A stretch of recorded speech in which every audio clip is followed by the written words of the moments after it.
Senator James Lankford of Oklahoma. He's a member of the Intelligence and Homeland Security Committee. Senator, thanks for joining us. Glad to be with you, Wolf. Have you been briefed on the strength of the intelligence that was collected in that raid in Yemen? Yeah, you and I have spoken on these issues before. I don't ever talk about what we've actually been briefed on and what we're walking through right now. But obviously, when you go on the ground to be able to actually go into a location, you're obviously very aware that there may be valuable information there. There's a reason you do an on-the-ground attack rather than actually do some sort of attack from the air and just drop munitions and be able to take things out. Your Republican colleague, Lindsey Graham, today warned President Trump against overselling the gains in that Yemen raid. Do you agree with the senator? Well, I would say we don't know fully what is gathered there. Obviously, it takes a long time to be able to get all the full information of what comes out of a raid like that.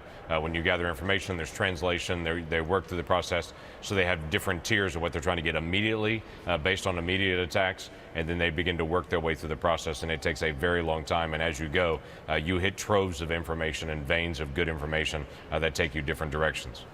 Have you seen the information that leads you to believe that now a revised travel ban, including banning at least 6, maybe 7 Muslim-majority countries, is necessary for U.S. national security? Those are decisions the president makes actually dealing with it. I would tell you, as we have spoken before, and I don't know exactly what the travel ban is going to list. Obviously, we're all waiting on that and what that's going to include. But when you're talking about Yemen, when you're talking about Somalia, when you're talking about Syria, when you're talking about a terrorist nation like Iran, those are high-risk countries regardless, especially in a situation where there's a failed government like Yemen and Somalia and Libya.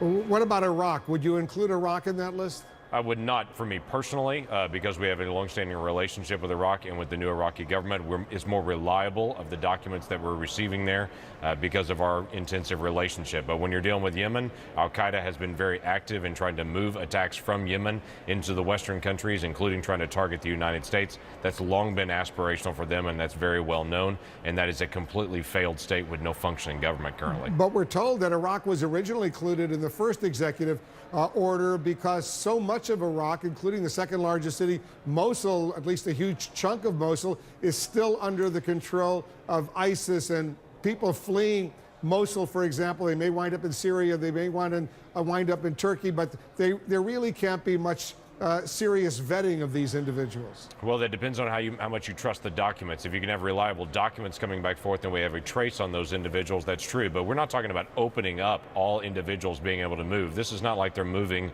from Canada back and forth to the United States. There's a lot of vetting that already occurs right now. So every individual that petitions to be able to come to the United States from Iraq is not accepted currently. This is a total block on those individuals to do an additional examination, or whether you're going to try to keep up the high standards that we already have now. If they're coming from Mosul, if they don't have reliable documents, if they can't show a nexus to be able to come to the United States and a reason for that, they're blocked right now. What President Trump is proposing is a stop for a moment to be able to do a serious evaluation of, is our vetting system high enough for countries like Yemen, Somalia, Syria, Libya, other countries where we do not have functioning relationships.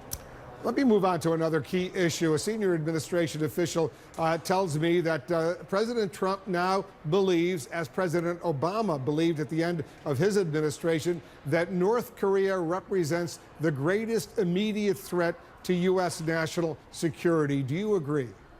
There are a lot of immediate threats. That's the difficulty for any of us trying to narrow those down, whether it be cybersecurity, whether it be narco-terrorism, whether it be ISIS. But when you deal with North Korea specifically, they have been very clear on their development and their testing of nuclear weapons. They've been very clear about their ballistic missile program, and they've been very clear that they're trying to create a weapon that will reach the continental United States. And I don't know of another leader with nuclear weapons that is as unstable as the North Korean leadership is. So it is a great unknown when you try to predict what someone's going to do or what is a deterrent to a North Korean leader as unstable as he is. We don't know of what a really good deterrent would be on that. So that does make him a very strong, very serious threat to the United States at any moment. He certainly does. Thanks very much. I want you to stick around, Senator Lankford. We have more to discuss. We got to take a quick break. We'll be right back. President Trump on the comprehensive immigration reform, but did he really mean it? We're back with Republican Senator James Lankford of Oklahoma. Senator, President Trump told a group of journalists yesterday in the White House, including me, this, and I'll read the on-the-record quote from the president. "The time is right for an immigration bill as long as there is compromise on both sides." But our White House reporter Sarah Murray is now reporting that a senior administration official, a source calls that simply, in the words of this official, a misdirection play designed to give the media a storyline to generate some positive news coverage for the president, but it wasn't really serious. What is your reaction when you hear that? When we deal with immigration reform, there's a lot of things the executive branch can do. Obviously, there's a lot of law in place that has to be enforced. But ultimately, if you're going to do real immigration reform, that has to be a cooperation between the House, the Senate, and the White House. It's been the barrier that we've had for several years. Then we try to do the simplest things, like even dealing with people that have graduate degrees, graduating from the United States, keeping them a green card, and so they can stay here. When we try to do those reforms, in the past they've been blocked, saying, no, we need to do larger reforms as well. There are a lot of things that need to be done in immigration reform that can be done. There's a lot of common ground issues already in immigration reform. The challenge is going to be is trying to focus in on what can be done and not try to create this into something that can't be done politically or shouldn't be done politically. So I think we should actually work towards legislation on this, and that's probably going to be this fall at the earliest. We've got dealing with the Affordable Care Act, we're dealing with tax policy, we've got a regulatory reform, then we'll probably be able to get to immigration at the earliest this fall.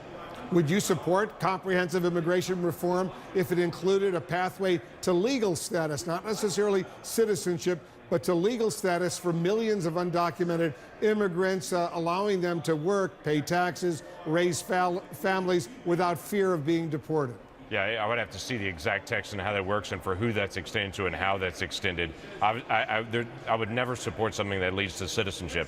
Quite frankly, in my own personal perspective and my own faith and my own journey, there's something very, very special about American citizenship, and I don't think you begin that with an illegal act at the beginning of developing that relationship, and that is the ultimate cutting in line, that we have people like in the Philippines that wait 30 years to be able to come through the legal process to be able to get here. So that is definitely off the table for me. How we would deal any other relationships, who would be able to earn that kind of legal recognition status, I'd have to be able to see the exact proposals on that.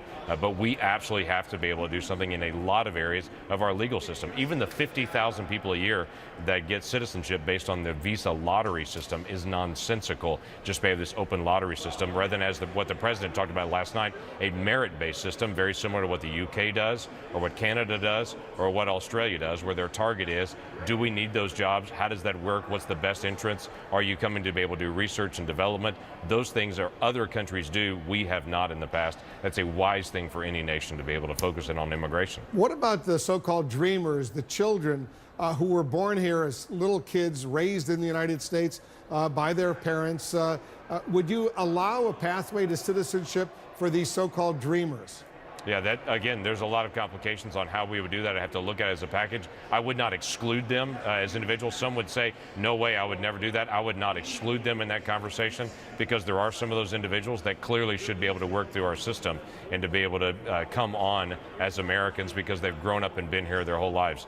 We as Americans hold people to account for actions they have done, not actions that their parents have done. And so that has always been a challenge for us in dealing with the law in whatever that may be. But just because you're a dreamer doesn't mean you actually come through the process. I was talking to some law enforcement folks in Tulsa, Oklahoma just last weekend that was in the process of deporting a dreamer because they were one of those individuals that was involved in a gang in narcotics trafficking. They're now 19 years old, been here since they're 11 months old, but they're now being deported because they violated law. So you can't have any kind of blanket rule on that. You and the president, based on what I know, Senator, you both seem to be pretty much on the same page on all these very sensitive issues, but we'll see what happens down the road. Senator James Lankford, thanks very much for joining us.